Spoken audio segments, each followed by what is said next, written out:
देखो भाई लोग, मिर्जापुर के आपको कालीन भैया याद होंगे, वो अपने जमाने के एक बाहुबली, तो वैसे ही बाहुबली है भैया जी यानी कि मनोज वाजपेयी, जिनकी नई मूवी आई है भैया जी, वो हम देख करके आ चुके हैं। और इसको देखने से पहले मुझे ऐसा लग रहा था कि this movie could be the John Wick of Indian cinema, पर ऐसा कुछ भी नहीं है। जॉन विक तो एक अकेला आदमी था जो कि लोगों के लिए काम किया करता था, पर ये लोगों के लिए काम नहीं करते, ये अपने लिए काम करते हैं। इनके पास पावर बहुत ज़्यादा है, पर पावर का इन्होंने कभी गलत उपयोग नहीं किया। इनके कोई भी काले धंधे वगैरह वेब सीरीज के अंदर नहीं, मतलब मूवी के अंदर नहीं दिखाई दे रहे हैं। और ये सिर्फ और सिर्फ जनहित के अंदर काम करते थे, जिसकी वजह से इनके पास लोकसभा की लगभग 10 सीटें आ जाती हैं कि भैया ये चाहे तो तख्ता पलटवा सकते हैं। और ऐसे में होता ये है कि इनकी सौतेली माँ से इनको एक होता है भैया, जिस भैया से ये बहुत ज़्यादा मोहब्बत करते हैं। ये चीज़ आपको ट्रेलर देखकर ही पता चल जाती है।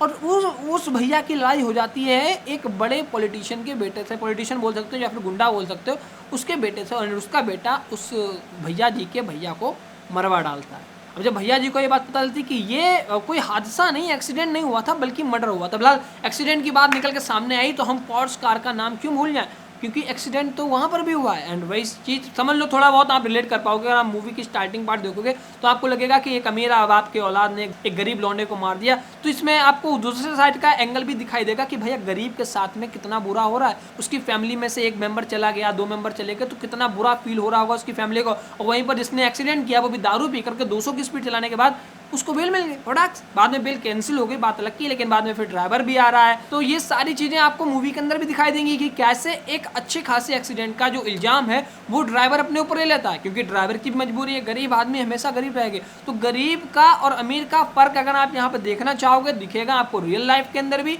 जो कि अभी एक कार एक्सीडेंट हुआ वहां पर भी, एंड जो मूवी आई है उसके अंदर भी। अपने फिर से मूवी के ऊपर वापस आ जाते हैं, क्योंकि ज़्यादा कॉन्ट्रोवर्शियल टॉपिक अपने ऐसे छूते नहीं है, मतलब थोड़ा बहुत छू लिया, बाकी अपने मूवी की तरफ चलते हैं। तो पहले तो भैया जी को लगता है कि उनके भैया का सिर्फ और सिर्फ एक्सीडेंट हुआ है, उनकी मृत्यु हो गई। तो बाद में जब उनको पता चलता कि नहीं, ये मृत्यु नहीं, ये मर्डर हुआ है, तब भाई बदला तो लिया जाएगा। आप चाहे तुम कितने ही बड़े लौंडा क्यों ना हो, लेकिन भैया जी की भी पावर अच्छी खासी दिखाई गई।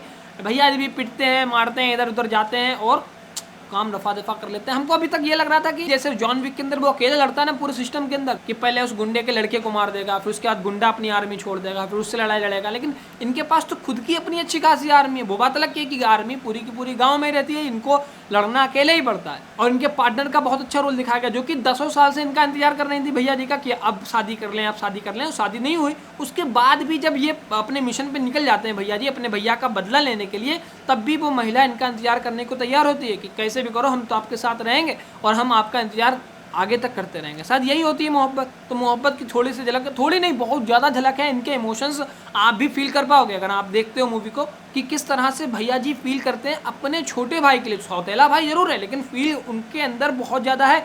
अब आप खुद सोचिए, आपके घर पे कोई इतना ज़्यादा लविंग केयरिंग पर्सन हो, जिसको आप मोहब्बत करते हो, इवन पेट भी हो, और उसको कोई कुछ कर दे, क्या करोगे? खोलेगा ना खून। ऊपर से प्रशासन भी मिला हुआ हो तो तुम क्या करोगे? और तुम्हारे पास अगर पावरफुल आदमी हो, तुम पहले से बैकग्राउंड तुम्हारा मजबूत है, तो क्या करोगे?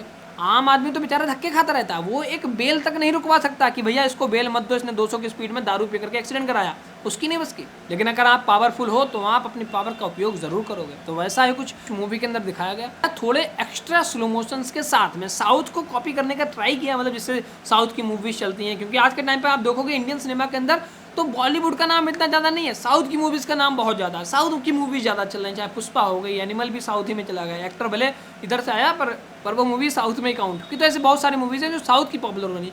तो इन्होंने भी एक्शन जो है पूरा साउथ का मिलाने का प्रयास किया।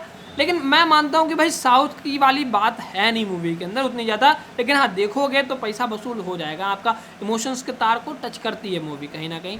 एंड क्योंकि ये मनोज वाजपेयी की 100वीं मूवी है, एंड शायद यही मूवी के प्रोड्यूसर भी हैं, तो मूवी को उन्होंने काफ़ी हद तक अच्छा बनाने का प्रयास किया है। बाकी मूवी को रियलिटी से कंपेयर ना करें, क्योंकि कितना ही बड़ा बाहुबली क्यों ना हो, अगर उसने अपना काम धंधा शांत कर दिया तो उसके बाद 5-6 साल के बाद उसकी उतनी पावर नहीं रहती है, बिल्कुल नहीं रहती है। आपको उदय और मजनू भाई याद है, जब वो शरीफ हो गए तो उनको भी चंदा देना पड़ा था, याद है?